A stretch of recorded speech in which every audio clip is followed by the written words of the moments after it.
My 25 male, ex-fiancée, 29 female, tried to hide the fact that we were engaged from her male best friend, 31 male.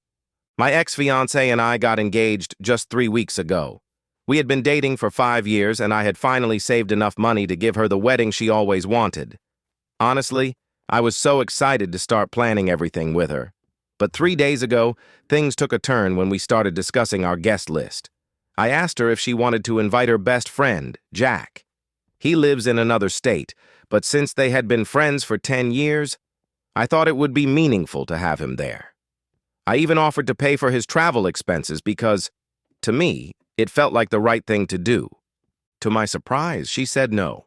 She told me it would take too much work to bring him, and she wanted the wedding to feel like a family event. That response caught me off guard, especially since she had always described Jack as being like family to her. I thought maybe she was just being practical, so I gently insisted, but she started getting annoyed. Then she said something that really surprised me. She admitted she had not even told Jack we were engaged. I was completely taken aback. I tried to ask her why she had not mentioned it to him, but she shut me down and refused to explain. She started stonewalling me, so I decided to leave her alone for a bit. A couple of hours later, I tried bringing it up again, but she still would not tell me why she had kept the engagement a secret from him. Honestly, my insecurities started to creep in, and I could not help but think about their history. In the past, Jack had confessed that he had feelings for her, which she claimed to have turned down. She told me she had friend-zoned him, but the way she described their dynamic always made me uneasy. It felt like she kept him as a backup plan, and I was not the only one who thought so. Her exes had apparently noticed the same thing. They even had this strange online marriage in World of Warcraft, where their characters were a couple. Jack was also the one she always turned to whenever she had a fight with her exes. All of it just did not sit well with me. I decided to be honest with her and told her that the situation made me uncomfortable. I said if she was not planning to tell Jack about our engagement, she might as well consider herself single, because I could not marry someone who could not be honest. I will admit, that was a pretty immature way to handle things. But what she did next was even worse. Right in front of me, she grabbed her phone and sent Jack a text message. She showed me the screen as she typed something like, "Hey, just so you know, I was engaged, but not anymore." Then she hit send. I could not believe what I was seeing. At that moment, I told her to pack her things and leave my house. Ever since she left, she's been calling me non-stop, but I have refused to answer. To make things even more frustrating, my mom called me and said my ex-fiancé had told her what happened. Apparently, she told my mom that I was a jerk for ending things over what she described as a ridiculous reason. Update 1. A few days later, we agreed to meet at a coffee shop to talk about our relationship. At least, that was what she thought. Honestly, I had already made up my mind that I was done, but I was curious about a few things. As soon as we sat down, I asked to see her messages with Jack. She immediately got defensive and told me she had deleted everything. That made me suspicious, so I asked to see her phone anyway. She started full-on ugly crying. She begged me to stop, but I pressed on. By this point, I already knew I was not staying in the relationship, but I still wanted to know what I was dealing with. It took her a good 20 minutes to hand me her phone. There were a lot of crying, pleading, and even a waitress asking her if she was okay before she finally gave in. When I went through her messages, there were no outright cheating, no nudes, no declarations of love, nothing like that. But what I found still hurt. There were pages of messages between them, filled with insults about me. They criticized everything about me, from my personality to my hobbies. They even said I was not a real man because of some hobbies that I genuinely enjoy. But one thing stood out and stung the most. She told him I had been having trouble in bed, which was frustrating for her. She knew I had been struggling because my father passed away 6 months ago. By the time I handed her phone back, she was already trying to justify everything. She said he was like a therapist for her, and that venting to him helped. Then she asked me if I ever complained about her to my friends. I just looked at her and said, "No, I don't."